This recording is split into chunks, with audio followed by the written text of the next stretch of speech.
নমস্কার বন্ধুরা, মামন সাহা ব্লগে তোমাদের সবাইকে স্বাগত।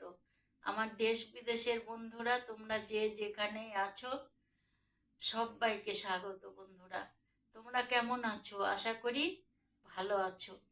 আমিও ভালো আছি। কিন্তু বন্ধুরা, এখানকার ওয়েদারটা এত খারাপ জানো, মানে দিনের বেলায় এত রোদ্দুর আর রাতে ঠান্ডা আর কুয়াশা। শরীরটা তো ঠিক থাকছে না।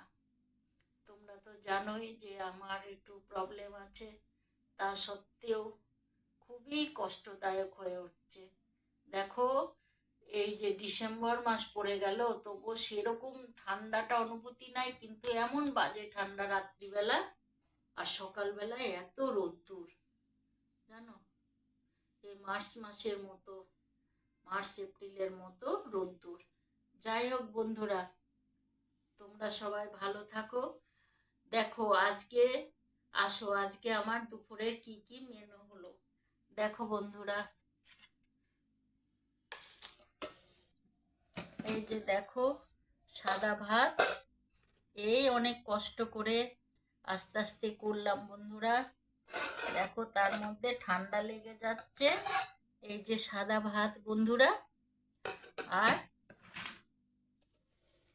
শাক ভাজা। বন্ধুরা, শাক ভাজা দেখো, আর এই যে চিকেন হয়েছে।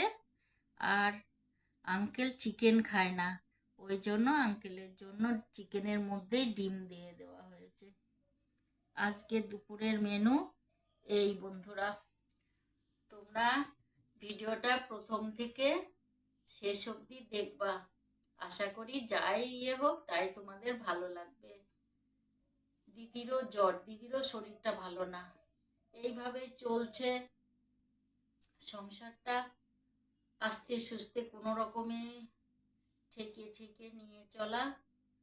যাই হোক বন্ধুরা, তোমরা এই যে বড় আসছে ডিসেম্বর মাস, আমি তো পিকনিক করতে আমরা যেতে পারছি না।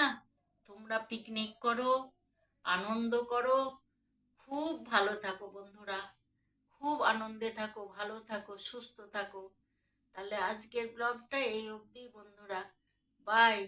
তোমরা বাই বন্ধুরা, তোমরা ভালো থাকো, সুস্থ থাকো বন্ধুরা। আর আমাকে লাইক শেয়ার কমেন্ট করবা, আর সাবস্ক্রাইব করে আমার পাশে থাকবা বন্ধুরা। তাহলে আজকের ব্লগটা এই অবধি।